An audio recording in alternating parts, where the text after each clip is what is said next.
पिता को होगा बच्चे की कस्टडी का अधिकार। जी हाँ, ऑनरेबल सुप्रीम कोर्ट ने ऐसी बहुत सारी परिस्थितियां इस केस पे बता दी हैं जिसमें कि सिर्फ पिता को ही बच्चे की कस्टडी का अधिकार होगा। और आपको बता दें, फेब 2025 का ही ये जजमेंट है, ताकि आपको पता चले कि नए नए जजमेंट आ रहे हैं और जो पिता अपनी बच्चे की कस्टडी चाहते हैं वो इस जजमेंट का सहारा लेकर उनकी कस्टडी भी पा सकते हैं।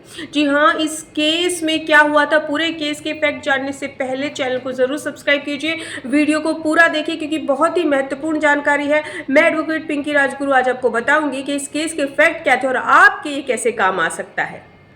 अगर बच्चे के और पिता के बीच में कोई विवाद नहीं है, कोई परेशानी नहीं है, कोई ऐसी शिकायत नहीं आई कि जो पिता है वो बच्चे को मारता पीटता है, या फिर उसकी माँ और पिता, बच्चे के जो मम्मी पापा है, उनमें भी कोई विवाद नहीं है, कोई कानूनी समस्या नहीं है, और ऐसे में अगर बच्चा मामा के पास जो है, मौसी के पास है, नाना नानी के पास है, उनसे सभी से ज़्यादा जो गार्जियन होगा वो उसका पिता होगा, यानी कि पिता को कस्टडी दी जाएगी।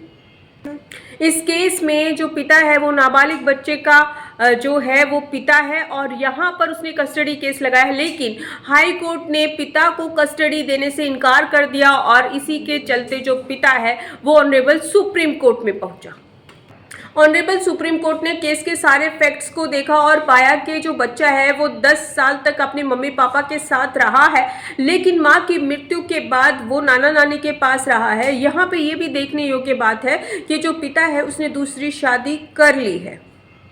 यहाँ पे ये भी ध्यान देने योग्य बात है कि जब माँ जिंदा थी तो पति पत्नी में, यानी कि उसके माँ और पिता में कोई विवाद नहीं था, कोई कानूनी केस नहीं था और वो बड़े ही प्यार से रहते थे। और जो पिता है वो गवर्नमेंट जॉब पे है, यानी कि बहुत ही अच्छी जॉब पे भी है और शिक्षित भी है।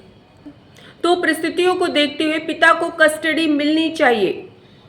और कहा कि 1 मई 2025 से क्षेत्राधिकार वाले स्टेशन हाउस ऑफिसर की उपस्थिति में, और यहाँ पर यह भी क्लियर किया कि नाना नानी को भी बच्चे की कस्टडी सौंपे जाने के बाद उनसे मिलने का अधिकार होगा और उन्हें जून 2025 से शुरू होने वाले हर सप्ताह, जिसमें दूसरा शनिवार पड़ता है, बच्चे को अपने घर ले जाने की अनुमति होगी।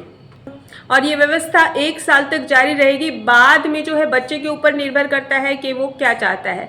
तो कैसी लगी आपको जानकारी ज़रूर बताइएगा। अगर आप इस जजमेंट की कॉपी चाहते हैं तो आप हमसे व्हाट्सएप नंबर पर कांटेक्ट करके जजमेंट की कॉपी पा सकते हैं। जो पिता अपने बच्चे की कस्टडी चाहते हैं उनके लिए बहुत ही महत्वपूर्ण जजमेंट है।